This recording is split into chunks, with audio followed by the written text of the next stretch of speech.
Children, today we will start unit 3rd, that is chapter 1, Ancient Indian Law. Already I sent you one video in which I will explain this chapter. I was explain this chapter by the diagram, but one passage is given in your book, starting page. In the starting page, one passage is given that is must be read it carefully, because according to this passage you can decide the importance of justice. So, one day Empire Akbar asked people what he would choose if he was given a choice between justice and a gold coin. Okay, Akbar ने पूछा बीरबल से that what he would choose if they have two options. That is, first one is justice, second one is gold coin. Birbal replied, he chose gold coin. Oh, Akbar looked at very seriously that Birbal wants gold coins, not a justice. Birbal said, yes, I want gold coin. Nextly, the other courtiers were amused that Birbal replied such a way. So, for the year, they were trying to discredit Birbal in the empire's eyes, but without success. And now the man had done it himself. They could not believe their good fortune. So it would have a dismay if even the lowest of my servant had said that, continued the empire, but coming from you, it's shocking. मैं दूसरों से expect कर सकता था ये चीज़, लेकिन तुम पे बीरबल, अकबर ने रिप्लाई किया, मैं तुमसे ये एक्सपेक्ट नहीं कर सकता था. So Birbal replied, one asks for what does not have. Sir, my majesty, person wants that thing only which he do not have. So I have justice because you are there, but I didn't have gold coin, so I choose the gold coin. You have seen to be that in our country justice is already available to everybody. So as justice is already available to me, so I am also short of money. So I choose the gold coin. The empire was so pleased with the Birbal's replies that he gave him not one but 1,000 of gold coins. So according to this passage, you will clearly understand that what is the importance of justice. Justice की importance क्या है? So justice we are already having, but we want those things which we do not have. So at that time, law in India has primarily evolved from customs.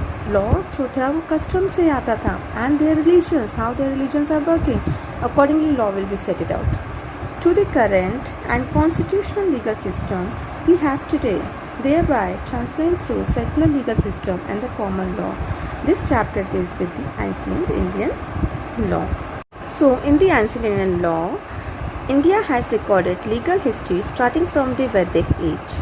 It is believed that ancient India and the some sort of legal system in place even during the Bronze Age and the Indus Valley civilization. इस time period पे आपका ये believe किया जाता था the law system has been there from the Vedic age. Law system is there. Law will be decided according to the custom, according to the religions. Law has a matter of religious perspectives and philosophical discourse has an illustrious history in India. Emanating from the Vedas, Upanishads and other religious tracts, it was fertile field enriched by practitioners from different Hindu philosophical schools and later by Jains and Buddhists. Means आपके जो law system था, according to the Vedas, according to the religious texts book like Mahabharata, like Ramayana will be there, Upanishads will be there. Accordingly, law will be decided at that time. Hindu philosophers will decide what type of law system we will follow up. Law system is there at the Vedic time period.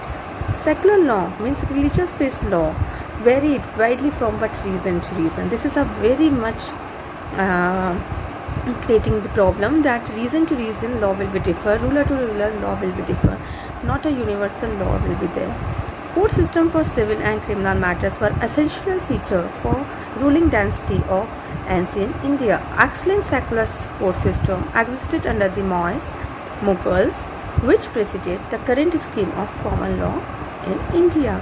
At that time, when the Mughals were there, Moors were there, we required a court system which are divided into two parts, civil and the criminal matters. We seen that there must be a common law in India. There must be a common law system will be followed in India. So this section begins with the idea of Hindu law. इसी के साथ आपने concept लेके आया है because we are differ in the law system in reason to reason. So we brings the idea of Hindu law, trace the origin, the ancient legal literature.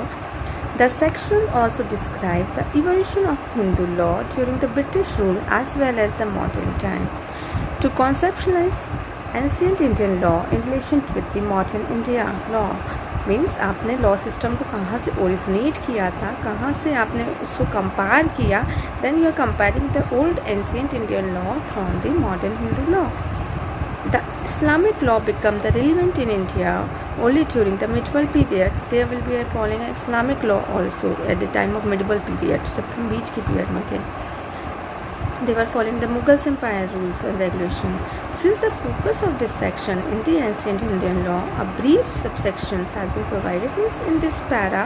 Well, it is that was given that at the Vedic age, from the Maurya age, from the Bronze age, we are following the law system, but that law system will be followed or based on the religious and perspectives. है ना? At that law system, at that time the law system will be differ from region to region and rulers to ruler.